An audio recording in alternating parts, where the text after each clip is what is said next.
मैंने 20 वर्ष में कभी इस बात की ना परवाह की, ना इसका रिकॉर्ड रखा, ना इसकी चिंता की कि कौन सी पार्टी किसको उतार देगी। मैं केवल अपने कर्म पर फोकस करता हूँ, अपनी योजना पर फोकस करता हूँ, अपने विजन के लिए।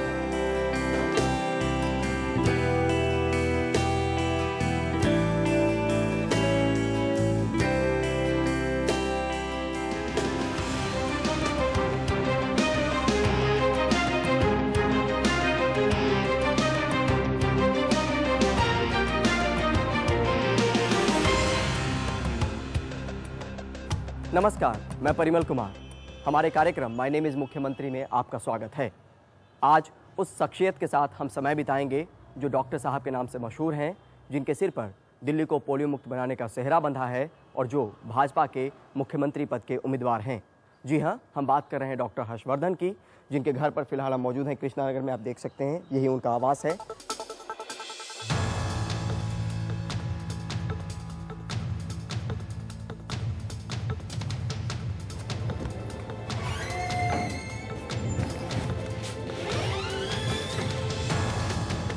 Hello sir.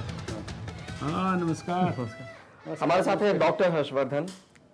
हैट्रिक नहीं, हैट्स ऑफ किया है, 4 बार विधायक रह चुके हैं, मौका 5वां है, लेकिन जीत की जिम्मेदारी इस बार खुद की ही नहीं, बनवास झेल रही पार्टी को भी बेड़ा पार लगाना है, उसकी नैया को खेना है। सर, हमारा इस प्रोग्राम में आपका बहुत बहुत स्वागत है। इस प्रोग्राम का नाम है माय नेम इज़ मुख्यमंत्री। ओके। उम्मीदवार तो आप मुख्यमंत्री पद के हैं, लेकिन एक चीज़ आपसे हम जानना चाहेंगे कि क्या कभी पॉलिटिक्स में आने के बाद या विधायक बनने के बाद कभी आपके जहन में आया कि पार्टी आपका चेहरा बतौर मुख्यमंत्री पेश करेगी कभी? ये तो बहुत बार हुआ, क्योंकि आपको पता नहीं स्मरण है कि नहीं है, लेकिन 1996 में और 1997 में भी जब मैं सरकार में स्वास्थ्य और शिक्षा मंत्री था, 2 बार ऐसे मौके आए जब पार्टी ने बहुत गंभीरता से मेरे नाम के बारे में विचार किया, चर्चा की।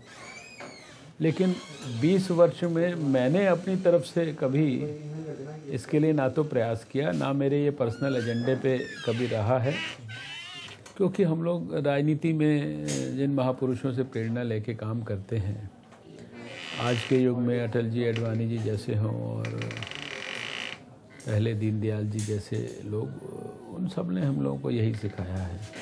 पहले सर 1 सीट की चुनौती थी, अब 70 की चुनौती है। जिम्मेदारी और तैयारी कितनी बढ़ गई? जिम्मेदारी बढ़ गई है और तैयारी तो जहाँ तक है कि कोई डॉक्टर हर्षवर्धन अकेले तो तैयारी कर नहीं रहे। हमारे यहाँ तो इतनी बड़ी देव दुर्लभ कार्यकर्ताओं की आर्मी है, फौज है। रूटीन कितनी बदल गई है सर इस बीच में, खास तौर पर? रूटीन में ये हो गया है कि थोड़ा वैसे तो सोना पहले भी बहुत कम था, पहले भी 4-5 घंटे ही सोने को मिलता था, लेकिन अब कभी कभी वो 4-5 घंटे भी थोड़ा कठिनाई हो गई है। परिवार को भी वक्त कम ही दे पाते? परिवार को तो वक्त कम, मेरे ख्याल से वर्षों से वक्त परिवार को दे नहीं पाए हैं, सच्चाई तो ये है।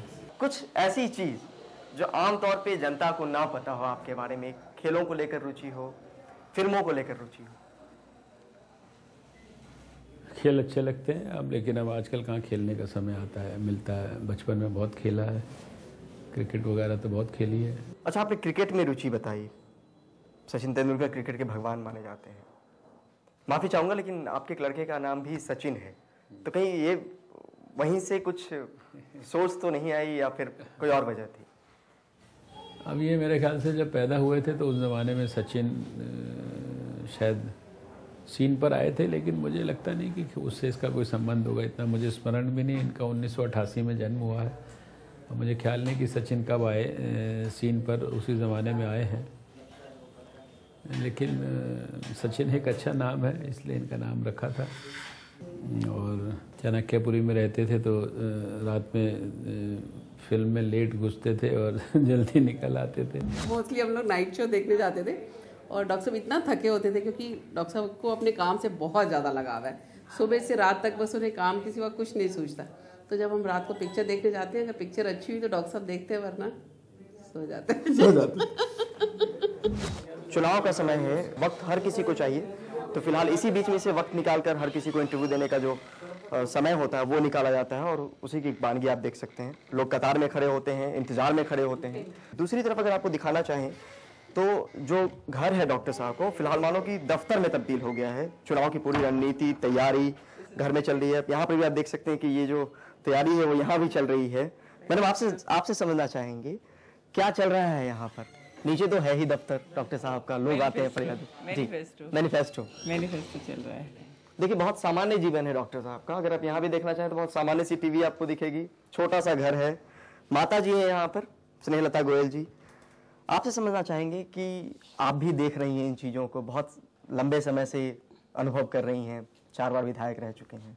क्या सोचती हैं आप कि कैसे दिनचर्या में बदलाव आया है डॉक्टर साहब? नहीं, कुछ नहीं बदला, वैसे कि वैसे ही हम तो। व्यस्तता बढ़ गई होगी डॉक्टर साहब की व्यस्तता? अब डॉक्टर साहब की कोई वैसे, डॉक्टर साहब तो पहले भी ऐसे ही थे, अब भी ऐसे ही हैं। अब ज़्यादा हो गए जब कम थे। हमारे साथ नूतन गोयल जी हैं जो डॉक्टर साहब की पत्नी है और इस घर की गृह मंत्री हैं। मैम आपसे जानना चाहेंगे आप कैसे हाथ बटा रही हैं? घर में तो हाथ बटाया आपने। हाँ जी। अब इलेक्शन का सीजन है, कैंपेनिंग आपकी तरफ से भी हो रहा होगा, कैसे कैसे कर रही हैं? देखिए ये मेरी भी पूरी जिम्मेवारी है कि मैं अपने पति के साथ कंधे से कंधा मिला के चलूँ। इसलिए मेरा राउंड भी सुबह हमारा शुरू हो जाता है 8 बजे से 11 बजे तक। हमारा एक पूरा शेड्यूल बना हुआ है। थोड़ा सा साइड देंगे।